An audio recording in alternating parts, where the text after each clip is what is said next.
Hello and welcome to Talk Wargaming and part 2 of our Back to Basics video. Now in our last video, remember that I said we would be looking at resin miniatures, and here we have a resin miniature from Cromlech.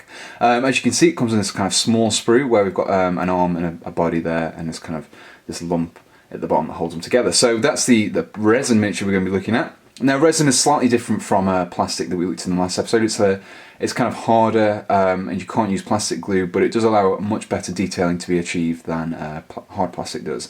So when you're working with resin, one of the first things you'll need is a bowl of warm soapy water. Now it's important that it's warm, not hot, as you can kind of cause the miniatures to melt and bend out of shape. And the reason why you need to wash the miniatures is because when they're in the mould, a release agent is sprayed on them so they can kind of be easily taken out, and sometimes it can kind of remain on the miniature, which just makes it difficult when you come to kind of assembling and gluing and painting as well. The next thing you'll need will be a pair of these clippers as well. Now these are slightly different from the ones we used in the last video, as resin is slightly harder to cut through than plastic. So these are actually like metal clippers, but you can use them for the resin as well. So I'll just pop that there. The third thing you'll need is a hobby knife as well. Now, as in the last video, you will have a few kind of areas where there's mold lines or just where you've kind of clipped it from the sprue and it's not quite cut cleanly. You'll need this hobby knife to cut through those sections and remove them.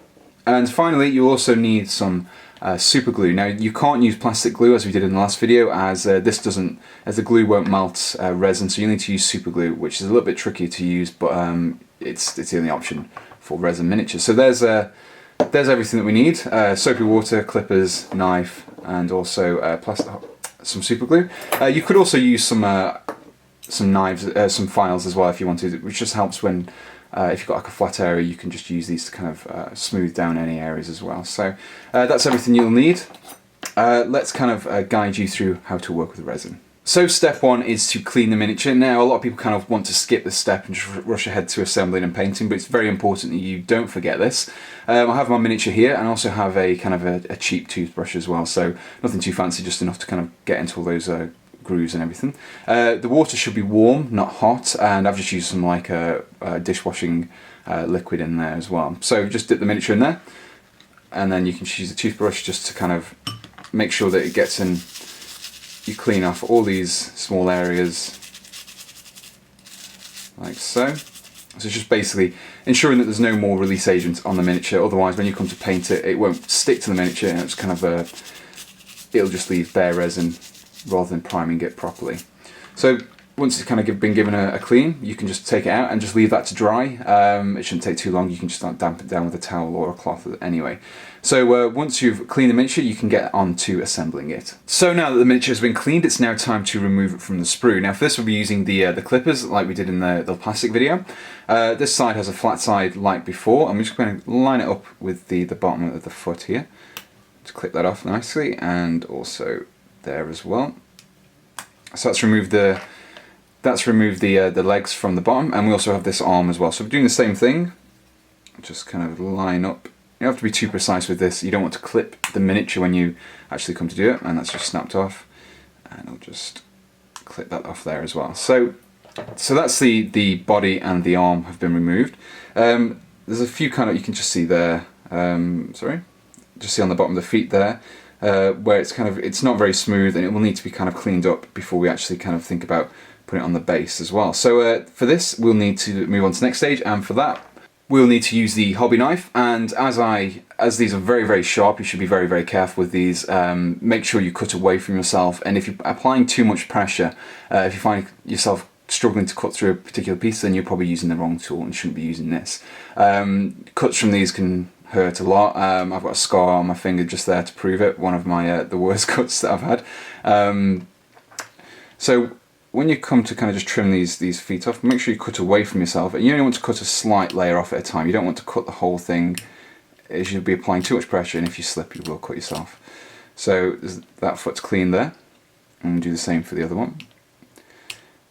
Okay, so sometimes you'll also get the mould lines as well. You can't really see any on this miniature because Cromlech's casting is notoriously good, but if you do, you can just kind of remove them by using this kind of slight sideways scraping, and it'll just remove any mould lines that may have occurred. Alternatively, you could use your file, and this can just be used on flat areas such as the feet, and it's quite nicely just smooth things out there as well.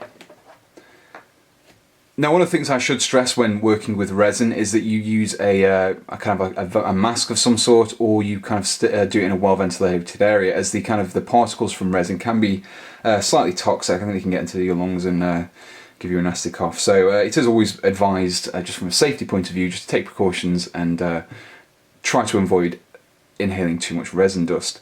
So now that we've prepped and cleaned the miniature, it's now time for assembly. So here I have the two pieces that I want to glue together, the body and also the arm as well. So for this we'll be using the super glue.